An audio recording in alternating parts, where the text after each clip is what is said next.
Okay ನಾನು ಹೇಳುದು ಆದರ್ಶ್ ಮತ್ತೆ ಅದು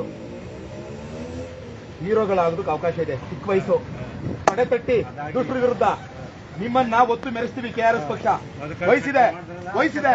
ಆಮೇಲೆ ಹಣ ಮಾಡೋದು ಇತ್ಯಾದಿ ಎಲ್ಲ ಮುಂದೆ ಟೆಕ್ನಾಲಜಿ ನಾವು ಮುಂದೆ ಬಂದ್ಬಿಟ್ಟಿದೀವರಪ್ಪ. ಹಾಗಾಗಿ ಇವತ್ತು ನಾವು ಯಾವ ಕೆಲಸ ಮಾಡ್ತಾ ಇರ್ತೀವಿ ಆ ಕೆಲಸದಲ್ಲಿ ಧೀಮಂತಿಗೆ ತೋರಿಸಿದೆಯಲ್ಲ, ಹೀರೋಗಳಾಗ್ಬಿಡ್ತೀರಾ. ಪೊಲೀಸರಿಗೆ ನಾವು ಪದೇ ಒಂದು ಮಾತು ಹೇಳ್ತಾ ಇದೀವಿ. IAS ಆಫೀಸರ್ಸ್ IPS ಆಫೀಸರ್ಸ್ ಯಾರ್ಯಾರು ಕಳ್ಳರು, ರೌಡಿಗಳು, ಪುಡಿ ರೌಡಿಗಳು, ಯಾವ್ದೋ ಬೂಟ್ಲಿಕ್ಕರ್ ಕೆಲಸ ಮಾಡ್ತಿದ್ದವ್ರು ಇವತ್ತು ರಾಜಕಾರಣಿಗಳಾಗಿದ್ದಾರೆ. ಆ ರಾಜಕಾರಣಿಗಳಿಗೆ ಹೋಗ್ಬಿಟ್ಟು ಸೆಲ್ಯೂಟ್ ಮಾಡುದು ಇಡೀ ನಮ್ಮ ದೇಹ 168 ಸೆಂಟಿಮೀಟರ್ ಇರಬೇಕು ಪೊಲೀಸ್ ಸಬ್ ಇನ್ಸ್ಪೆಕ್ಟರ್ ಆಗ್ಬೇಕಾದ್ರೆ. ಹೌದಾ ಇಲ್ಲ?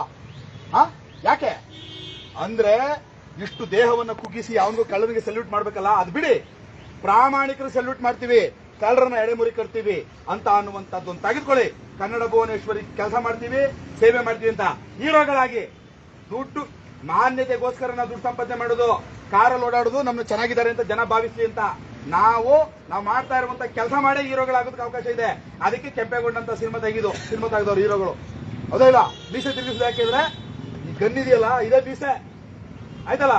ಆ ಕೆಲಸ ಮಾಡೋಕೆ ಶುರು ಮಾಡಿ. KRS ಪಕ್ಷ ನಿಮ್ಮನ್ನು ಒತ್ತರಿಸುತ್ತೆ. ಒಂದು ತಿಳ್ಕೋಬೇಕು ದಯವಿಟ್ಟು ಎಲ್ಲರೂ ಪೊಲೀಸರು, ನಾವು ಪೊಲೀಸ್ ಇಲಾಖೆಯನ್ನ ಗೌರವಿಸ್ತೀವಿ. ಪೊಲೀಸ್ ಇಲಾಖೆಗೆ ಏನ್ ಘನತೆ ಗೌರವ ಇದೆ ಅದನ್ನ ಮರು ಪ್ರತಿಷ್ಠಾಪಿಸಬೇಕು ಅನ್ನುವಂತ ಕಾರಣಕ್ಕೆ ಬಡದಾಡ್ತಾ ಇರುವಂತದ್ದು. ಯಾವ್ದೋ ಸಿನಿಮಾದಲ್ಲೊಂದು ಡೈಲಾಗ್ ಇದೆ, ಊರ್ ಕೊತ್ವಾಲ ಪೊಲೀಸ್ ಆಗಿರ್ಬೇಕು, ರೌಡಿ ಅಲ್ಲ. ಅದಲ್ಲ, ಈ ಸಂದರ್ಭವನ್ನ ದಯಮಾಡಿ ಬಳಸಿ ಹೀರೋಗಳಾಗಿ ನಿಮ್ಮ ಹೈಯರ್ ಆಫೀಸರ್ ಕೊಡಿರಿ ಸೆಟ್ಟು.